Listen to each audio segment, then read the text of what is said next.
Kenyon Sadiq, Oregon. And I'm going to do a little pop quiz with our guy Rand before we come to you, Kenyon. Okay. Do you know where Kenyon grew up?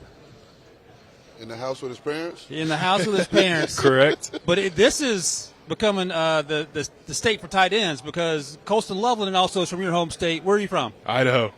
So this guy was All right. Yeah. That's about as different as me being from Key West. So we'll roll with it. But one of the things about Colston is that he felt like he was representing that state. Michigan, and obviously his first year, Chicago. Is that a feeling you get coming out of Idaho, which isn't a football factory like Rand's Florida, for example, and doing the things you've been able to do so far? Yeah, I mean, of course. I mean, you kind of said there's not a lot of guys that come out of Idaho and do what we're doing. So I mean, there's a sense of pride in doing this. We do it for the love of the game, but also to represent the state as well. So we have a vast team, as you can see, all these people here behind the camera doing a really great job for us and helping us. And one of our guys did a little bit of research, and we were able to come up with, you used to have a deal with your grandpa, and he used to pay you $20 per touchdown Yep. back in the day. Talk to us a little bit about that. Yeah. And now that you're going to be an NFL player, is it possible that you could start paying grandpa for every touchdown that you score? Right. No, my grandpa is awesome. He ended up passing away a couple years ago. But no, he started that tradition of, paying me for every touchdown. And, it kind of sparked my love for the game. And the more touchdowns you score, the more money you make. But no, like I said, it was awesome and, it really sparked my love for the game. Well, see, now you got agents, and they're going to negotiate contracts. And with the second contract, that will be an incentive in there where you will get paid for every touchdown. So we'll get you back to that in a couple years. Awesome.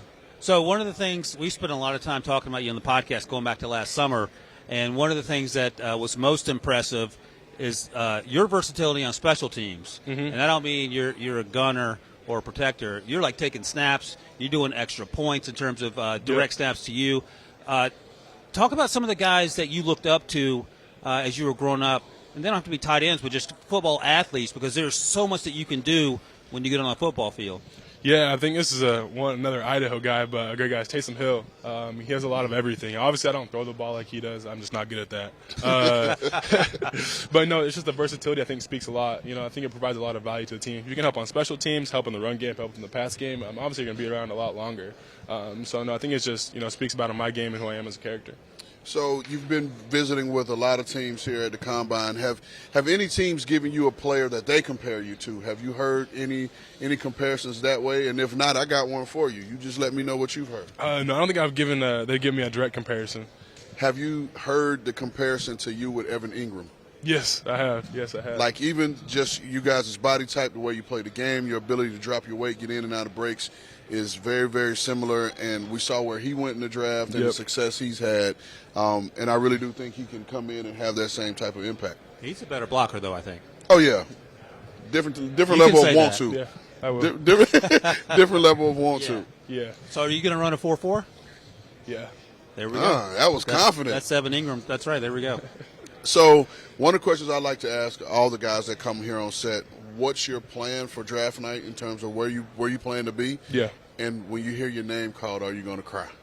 Oh, man. I'll definitely be back in Idaho. Involving as many people as I can is something I want to do. Everyone that's kind of, had a hand in helping me get to where I am today. So, for sure. And, I might shed a tear, too, when the time comes. Just because, it's just, like I said, the amount of people that have helped me get here, and then, two, just the amount of work I put in to get here. So, for sure. Ryan, one thing I appreciate about these young boys, especially in this era, mostly everybody has come up here and said, yeah, I'm probably going to cry. My era, we would have played tough. Yeah. I'm going to be good. And then cry like a baby, when our name's called. We talked to Tez Johnson last year. And obviously, he's Bo Nix's brother. Talk to us about, did you get picked up in the white minivan from Dillon Gabriel? I sure did, yeah. So compare the white minivan experience with Dillon Gabriel, who was a great leader last year, to what Dante Moore was able to do this year, because he came on and had a fantastic season as well. Right. Two, just being both great humans, first of all, and I was very fortunate to be able to play with both of them.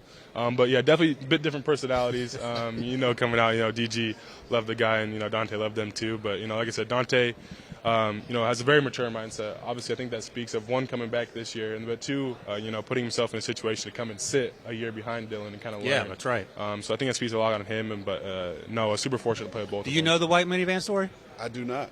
give him a brief 20-second explanation. Yeah. So DG kind of had this white minivan he would drive around, and he'd pick up all the guys in, and we would That just sounds go. creepy. It is a bit creepy. It's a nice minivan though. He's a soccer mom. He was taking you to practice, right? Yeah, and he would take guys to practice, take guys throwing. We had a trip up to Bend, it's about 2 hours south, and he hauled a couple of us down there. And it's great. It's awesome. It's a great story. Now every time I see a white minivan on the road, I'm gonna think about Dillon Gabriel. There you go. That's what I'm gonna think about. All right, go ahead. Sorry So final thing, and we're gonna get you out of here. Yep.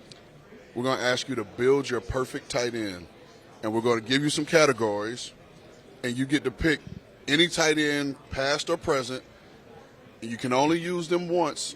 Only use them once. And you can put yourself in there, but only once. Okay. All right, you ready? Yep. Size. Rob. Grunk, right? Rob Gronkowski? Yep. Speed. Me. Quick. Strength. Like Vernon Davis. Oh, good. Okay. Blocking. I can only use Patrick Herbert. Okay. Route running. I'm gonna say like Kittle or Evan Ingram. Okay. And then hands.